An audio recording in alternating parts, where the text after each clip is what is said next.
आदाब। Straight line में आप सभी लोगों का स्वागत है।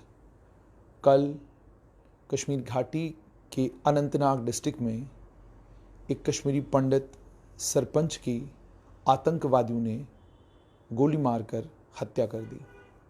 इस शहादत के बाद राजनीतिक दलों का इस शहादत के बाद राजनीतिक दलों की प्रतिक्रिया आई है। मेरे साथ इस वक्त हैं बीएचपी के वर्किंग प्रेसिडेंट राकेश गुप्ता। इनसे हम बात करेंगे, राजेश गुप्ता, इनसे हम बात करेंगे और इनसे हम ये भी जानने की कोशिश करेंगे कि अमरनाथ यात्रा को लेकर सरकार ने फैसला क्या किया। लेकिन सबसे पहले आपसे ये जानना चाहूँगा, कल एक सरपंच की हत्या के बाद, उनकी शहादत के बाद आप क्या समझते हैं, वो जो पीस प्रोसेस की बातें हो रही थी, वो जो कोशिश की जा रही थी कि कश्मीर में घाटी में हालात को ठीक किया जाएगा, इस शहादत के बाद आपको क्या लगता है सरकार को क्या करना चाहिए? देखिए, सबसे पहले तो अजय पंडिता जी को हमारी सबकी तरफ से, विश्व हिंदू परिषद की तरफ से आपके माध्यम से मैं श्रद्धांजलि अर्पित करता हूं। उनकी शहादत बेकार नहीं जाएगी। उनके परिवार के साथ हम सबकी सहानुभूति है। और इस ऑड सिचुएशन में जब उन्होंने चुनाव लड़कर के एक इलेक्टेड सरपंच होने के नाते वो अपने फ़र्ज़ निभा रहे थे, डेमोक्रेसी का लोगों को स्वाद दिला रहे थे, उस वक़्त आतंकवादियों ने ये जो ऐसी नापाक हरकत की है, आपके माध्यम से ये मैं कहना चाहता हूँ कि राष्ट्रवादी समाज इससे कोई डरने वाला नहीं है।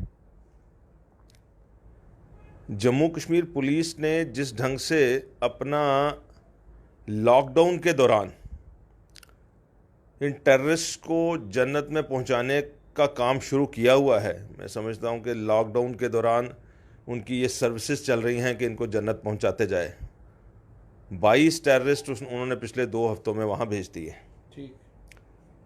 फ्रस्ट्रेशन में अल्पसंख्यक समुदाय के इस सरपंच की हत्या करना, ये उनकी एक आतंकवादियों की साजिश रही होगी कि इस फ्रस्ट्रेशन में अगर हम ये काम करते हैं तो उस वक्त हो सकता है कि हिंदू समाज इसमें डर जाए, या जिस तरह से लोगों का है कि वापस आने की बातचीत चल रही है और कश्मीरी पंडित समाज उत्साहित भी है अपने अपने घरों में वापस जाने के लिए, और उस चीज़ को रोकने की कोई एफर्ट इस वक्त अजय जी की हत्या करके की गई है, ऐसा हमें महसूस हो रहा है। तो समाज अब 89 जैसे हालात नहीं हैं। केंद्र में दृढ़ इच्छा शक्ति की सरकार है। समाज भी अब डरने के लिए तैयार नहीं है। जैसे आपने कहा कि समाज डरने के लिए तैयार नहीं है, लेकिन अजय पंडिता जी की जो शहादत हुई है, क्या ये शहादत इस और इशारा नहीं करती कि पिछले दिनों टीआरएफ ने ये कहा था कि अगर कश्मीर घाटी के अंदर लोग देश के विभिन्न भागों से यहाँ बसने के लिए आएंगे, हम उन्हें टारगेट करेंगे? क्या आप इस शहादत को, वो जो उन्होंने धमकी दी है, उस धमकी का नतीजा देख रहे हैं? देखिए, जो टीआरएफ की बात आप कर रहे हैं, मुझे ऐसा लगता है कि एक टेररिस्ट रिवाइवल फ्रंट के तौर पर मैं इनको देखता हूं। टेररिज्म रिवाइवल फ्रंट के तौर पर जम्मू कश्मीर पुलिस ने जिस ढंग से इन आतंकवादियों का टेंटुआ दबाया हुआ है, ये किसी ना किसी तरीके से, जैसे ऊपर से कोई चीज़ को प्रेस किया जाए तो साइडों से बाहर निकलती है ना, वो उस ढंग से कोई ना कोई समूह जो है वो इकट्ठे होकर के एक नए नाम के साथ वो पुराना काम करने की कोशिश कर रहे हैं। इन्होंने ये भी स्टेटमेंट दी थी, मैं आपसे सहमत हूँ, कि हम जम्मू कश्मीर में किसी और को बसने नहीं देंगे। मेरा सीधे सीधे तौर पर यह कहना है कि कश्मीरी पंडित भाई और बाकी जो हिंदू लोग जो वहाँ पे व्यापारी थे, वो सदियों से वहाँ बसे हुए हैं और उनके राइट्स हैं वहाँ पर। उनको वहाँ वापस बसने से और उनके आगे बच्चों को वहाँ वापस बसने से कोई रोक नहीं सकता। दूसरी बात, बिल्कुल मैं आपके माध्यम से क्लियर करना चाहता हूँ, हर समाज को ये सोचना चाहिए कि जो हक वो दूसरे से चाहता है, वो हक उसको दूसरे को देना भी पड़ेगा। मेरे कश्मीरी भाइयों को ये क्लियर करना पड़ेगा कि अगर वो मुंबई में जाकर के कोलाबा में अपनी कारपेट की दुकानें खोल करके चलाना चाहते हैं, तो फिर मुंबई वाले को भी यहाँ पर आकर के अपना वड़ा पाव बेचने की इजाज़त होनी चाहिए। उसके लिए कोई उसमें दुर्भावना नहीं होनी चाहिए। आज जिस खलूस के साथ पूरे भारतवर्ष में कश्मीरी मुस्लिम बिजनेसमैन अपना बिजनेस कर रहा है। बड़े इंपॉर्टेंट की पॉइंट्स के ऊपर सबकी प्रॉपर्टीज हैं, सबके बिजनेसेस हैं। मैं एक मुंबई की सिर्फ एक ही एग्जांपल दिया आपको। दिल्ली में है, दिल्ली, बेंगलोर, चेन्नई, कलकत्ता, हर जगह पे, ठीक है। लद्दाख का शाल जो है, लद्दाख से वो पश्मीना निकलता है, उसको हम कश्मीरी शाल कह करके पूरे दुनिया में बेच रहे हैं, ठीक है। लेकिन दुनिया ने उसको हाथों हाथ स्वीकार भी किया है, ठीक है। आपकी मार्केटिंग स्किल है, अच्छी बात है तो वो लद्दाख का है, ठीक है। लद्दाखी पश्मीना को हमने कश्मीरी पश्मीना कह के सदियों से हम बेच रहे हैं और दुनिया स्वीकार कर रही है आपकी मार्केटिंग स्किल को, ऐसा नहीं है कि नहीं कर रही है, और उसको एंजॉय कर रही है, रेलिश कर रही है उस डेलिकेसी को, ठीक है। इसी तरह से बॉम्बे की जैसे मैंने बात की, अगर आप बॉम्बे जाते हैं किसी भी 5 स्टार होटल में जाइए, हमारे कश्मीरी भाई ही वहाँ पे हैंडीक्राफ्ट, शाल और इस तरह की चीज़ों की, कारपेट्स की दुकानें चला रहे हैं। उनको किसी किस्म की दिक्कत नहीं है। पूरे भारतवर्ष में कहीं भी जाइए आप, हर जगह दुकानें हैं, हर टूरिस्ट प्लेस पे हमारे कश्मीरी दोस्त बैठे हुए हैं, ठीक है।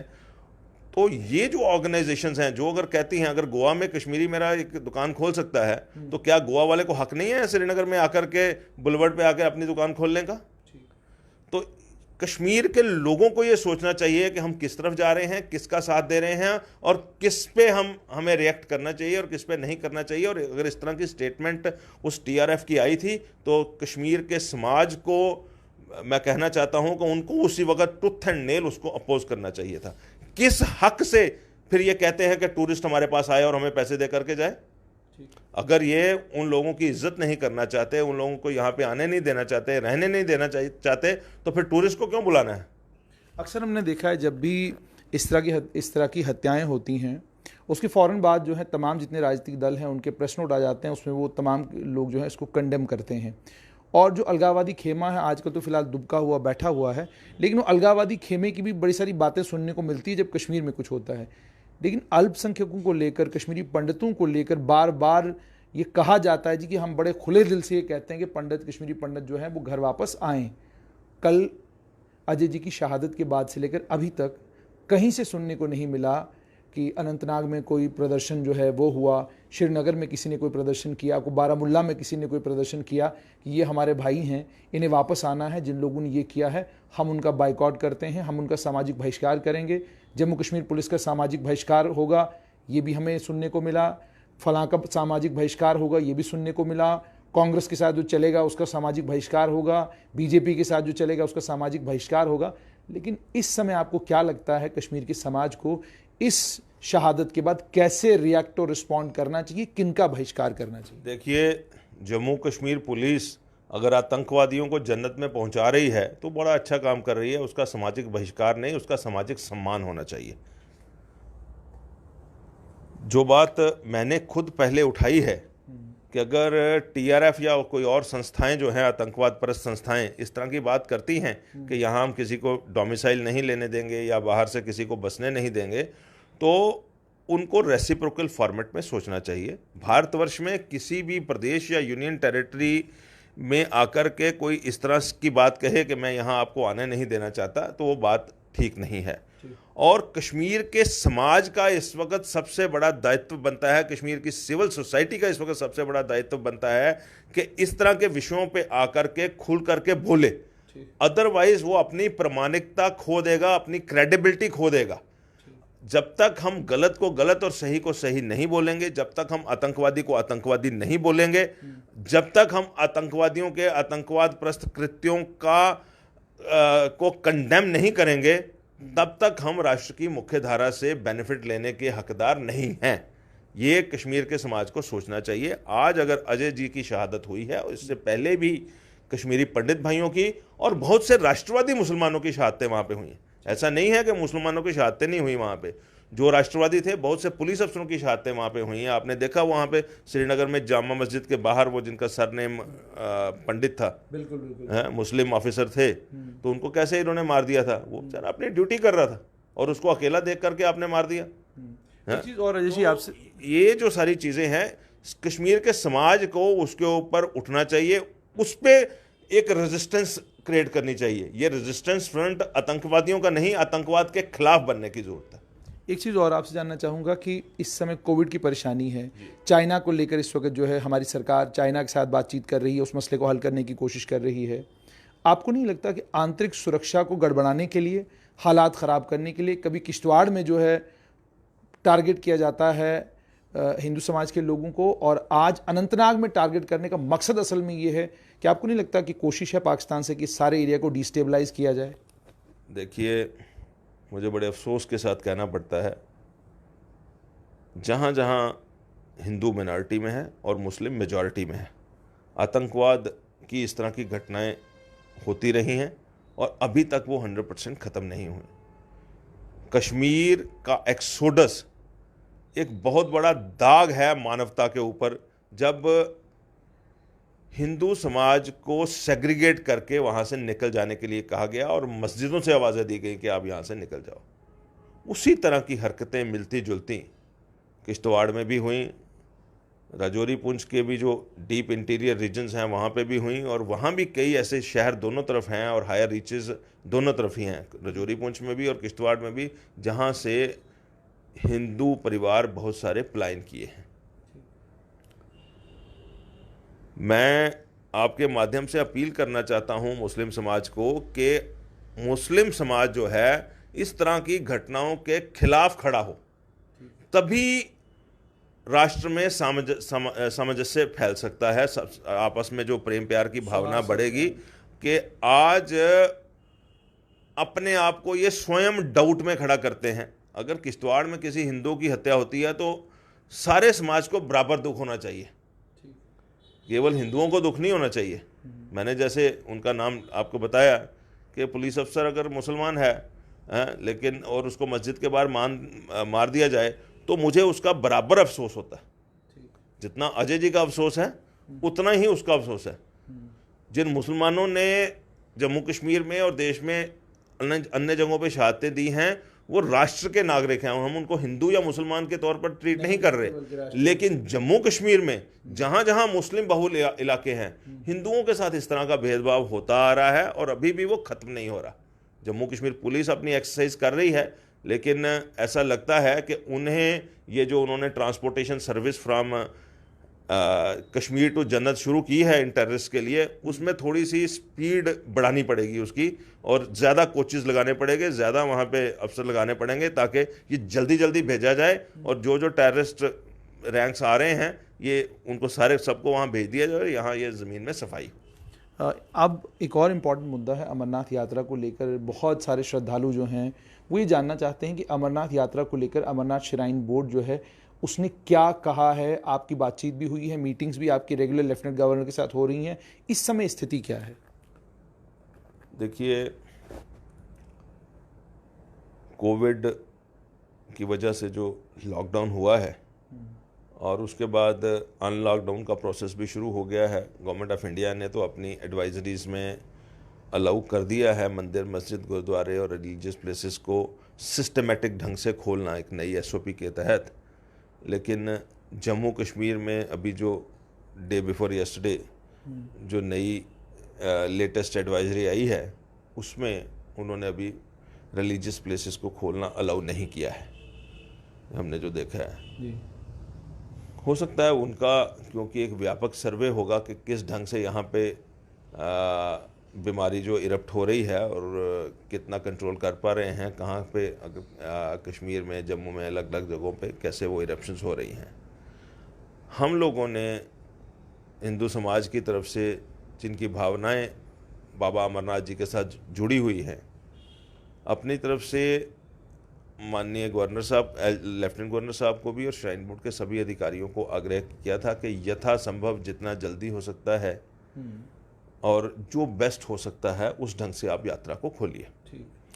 ठीक है। उन्होंने अपनी इस वक्त की कोविड की मजबूरियां भी बताई और उसमें यह भी बताया कि किस ढंग से वो ट्रैक्स दोनों बनते थे, वहाँ पे फिज़िकली मैनुअली उनको तैयार करना पड़ता है, बाकी सारी चीज़ें हैं और बहुत सारी ऐसी चीज़ें हैं जो तैयारियां नहीं हो पाई इस दौरान कोविड के लॉकडाउन के चलते। समाज प्रिपेयर्ड है। अगर यात्रा के समय में थोड़ी बहुत कटौती की जाती है या यात्रियों के नंबर्स में कटौती की जाती है इस फिज़िकल डिस्टेंसिंग के नए नॉर्म्स को ध्यान में रखते हुए, और उसके साथ साथ अगर दोनों ट्रैक भी तैयार नहीं हो पाते तो अगर एक ट्रैक भी तैयार होता है तो जैसे भी हो, लेकिन यात्रा संपन्न होनी चाहिए, ऐसा हमारा आग्रह महामहिम के साथ भी रहा है, लेफ्टिनेंट गवर्नर साहब के साथ भी और श्राइन बोर्ड के ऑफिसर्स के साथ भी।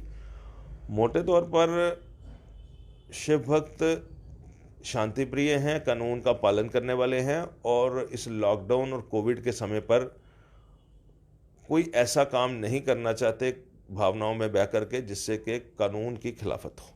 ठीक है, श्राइन बोर्ड को हमने अपनी सारी भावनाओं के साथ परिचित करा दिया है और उनसे रिक्वेस्ट की है कि उन भावनाओं को ध्यान में रखते हुए जो बेस्ट पॉसिबल एक्टिविटी आप करवा सकते हैं, जो बेस्ट पॉसिबल सोल्यूशन आपके पास है in terms of track, by air और एंड यात्रा नंबर्स, हम आपके साथ उसमें मोटे तौर पर सहमत रहेंगे। हमें भी लगा बातचीत में कि उनकी भी इंटेंशन ऐसी नहीं है कि यात्रा नहीं करवानी।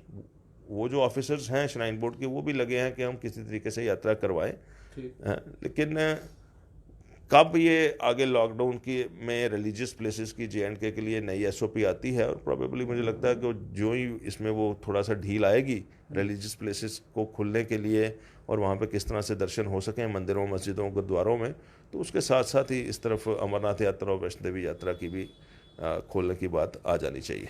प्रथम पूजन आपने किया प्रथम पूजन को लेकर भी कुछ खबरें चली हैं। उन खबरों में ये कहा गया है कि कोई एक अधिकारी हैं जिन अधिकारी ने कोई बाधा बनने की कोशिश की थी प्रथम पूजन में। उस सिलसिले में कोई इंक्वायरी भी ऑर्डर होने लगी है। आपसे जानना चाहूँगा क्या ये अफवाह है या वाकई इसमें कोई हकीकत है?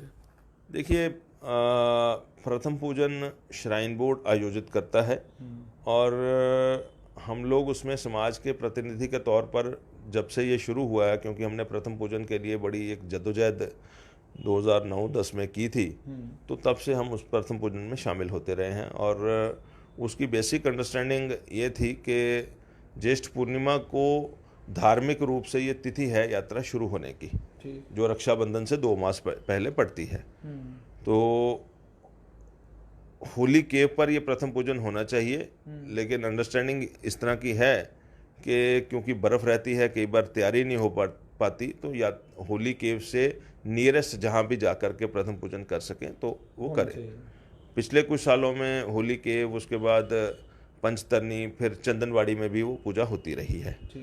इस साल क्योंकि लॉकडाउन है, कोई जाना आना किसी का हो नहीं पा रहा था और वो परंपरा ना टूटे, इस करके उसको एक बड़ा ब्रीफ सा स्वरूप दे करके, जिससे कि लॉकडाउन के नियमों का उल्लंघन भी ना हो और धार्मिक परंपरा भी कायम रहे, इस तरह से श्राइन बोर्ड के अधिकारियों ने प्रथम पूजा आयोजित की थी और सेलेक्ट 3-4 लोगों को बुलाया था। पूजा के दौरान तो हमें कोई ऐसी बात नज़र नहीं आई जिसमें कोई बात, लेकिन हो सकता है वो क्योंकि टेक्निकल फॉर्मेलिटीज़ हैं उनकी क्या है, मैंने भी अखबार में ही पढ़ा है, तो इस विषय पर मैं कोई टिप्पणी नहीं करना चाहता क्योंकि मुझे बैक एंड पे अगर कोई कंट्रोवर्सी है तो उसकी जानकारी भी नहीं है। एक आखिरी चीज़ आपसे जानना चाहूँगा, जितने लोग भी यहाँ लंगर लगाते हैं वो लंगर वाले बड़े परेशान हैं। वो कहते हैं जी जब भी हम लंगर लगाने के लिए आते हैं, लंगर को लेकर एक क्लैरिटी नहीं होती सरकार के अंदर कि लंगर कहाँ लगवाना है, अच्छा उसके बाद क्या चीज़ होनी चाहिए, क्या चीज़ नहीं हो, और आखिरी वक्त पे हमें कहा जाता है जी कैमरे लगाओ, AC लगाओ, ये करो वो करो। तो जानना चाहूँगा कि इसको लेकर आपने इस बार कोई राजभवन से बातचीत की है कि कम से कम ये सब दिक्कतें, परेशानियाँ जो है आखिरी वक्त पे ना हो? मेरा ऐसे मानना है कि ये जो जानकारी है ना, ये थोड़ी सी अधूरी है आपके पास। श्राइन बोर्ड का जहाँ तक सवाल है, उन्होंने लंगरों के लिए एक प्रॉपर SOP बनाई हुई है और सुप्रीम कोर्ट ने 2012 के बाद लंगरों में खिलाने के लिए मेनू भी फिक्स कर दिया था।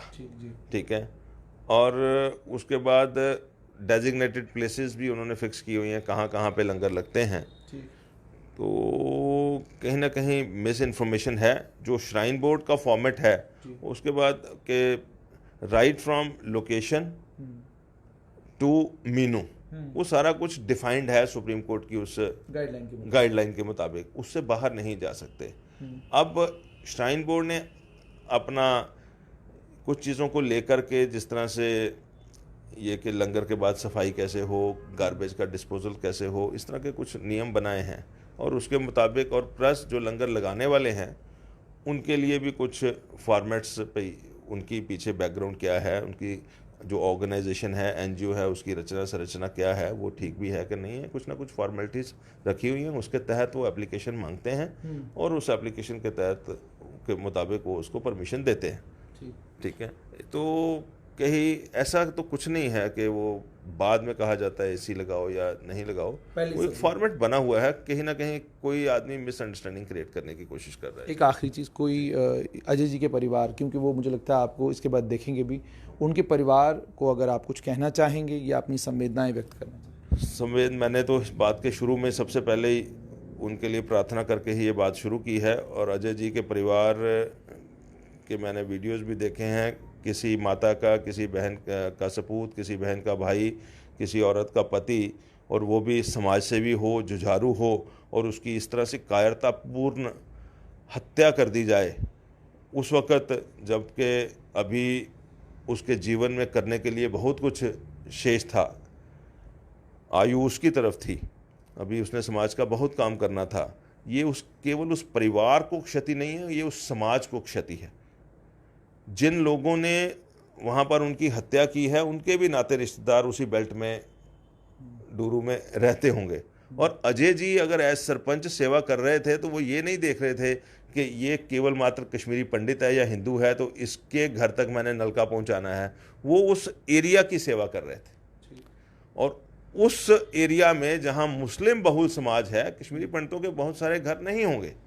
ठीक है, तो एक सेवादार को इस कायरतापूर्ण ढंग से उसकी जान ले लेना, इससे बड़ा, इससे कोई गंदा कुकृत्य नहीं हो सकता।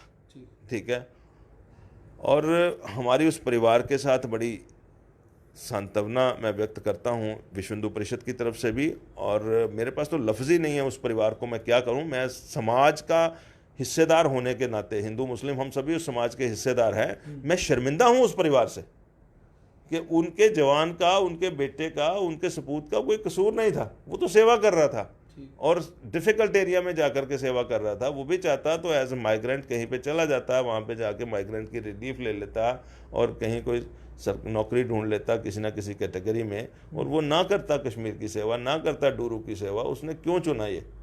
तो समाज को ये जो वेदना है, ये पीड़ा है, ये उस परिवार की पीड़ा के प्रति मैं सहानुभूति व्यक्त कर सकता हूँ, मैं उनको नमन कर सकता हूँ, उस माता को नमन कर सकता हूँ। लेकिन अभी उनकी आंखों में आंखें डाल करके देखने का तो साहस ही मुझ में नहीं है। और वहाँ जो टेरर सिंपैथाइजर्स हैं वो कैसे उस माता की आंखों में देखते होंगे, ये मेरी समझ से परे है। बहुत बहुत शुक्रिया। तो अजय जी की शहादत पर आपने विश्व हिंदू परिषद के वर्किंग प्रेसिडेंट की बात बिल्कुल साफ तौर पे सुनी कि कश्मीर के समाज को ये तय करना है कि क्या वो आतंकवादियों के समर्थक हैं, क्योंकि जब आप इस ऐसी आतंकवादी घटनाओं के बाद खामोश रहते हैं, खामोश रहने का मतलब ये है कि हम आतंकवाद के समर्थक हैं। मैं फेसबुक के ऊपर बहुत सारे कमेंट पढ़ रहा हूँ और पढ़ने के बाद मुझे अफसोस इस चीज़ का होता है कि आपके अंदर इंसान बचा भी है कहीं या बिल्कुल मर गया है। अजय की शहादत ये चीज़ दर्शाती है कि समाज में बहुत सारी चीज़ों की कमी है। हमारे अंदर संवेदना की कमी है और हमारे अंदर इस चीज़ की भी अब कमी हो गई है। हम ये समझ पाएँ कि एक आदमी माइग्रेंट होने के बाद, अपना घर छोड़ने के बाद जम्मू में, दिल्ली में कहीं पर भी बैठकर अपने समाज की सेवा कर सकता था। लेकिन इस कलेजे के साथ कश्मीर घाटी में, साउथ कश्मीर में जाना, लोगों के बीच में रहना, उनकी सेवा करना, जिन लोगों ने गोली चलाई उनसे बड़ा कायर कोई भी नहीं। आने वाले कुछ ही दिनों में आप देखेंगे, खबर आएगी कि किसी एक एनकाउंटर में उनकी मौत होगी और मार गिराए जाएंगे, मगर इस परिवार को ये लाल वापस नहीं मिलेगा। वर्किंग प्रेसिडेंट विश्व हिंदू परिषद राजेश गुप्ता की संवेदनाएं तो हैं ही हैं। टीएसएल की पूरी टीम की तरफ से हमारी संवेदनाएं उस परिवार के साथ हैं। दीजिए इजाज़त, आदाब।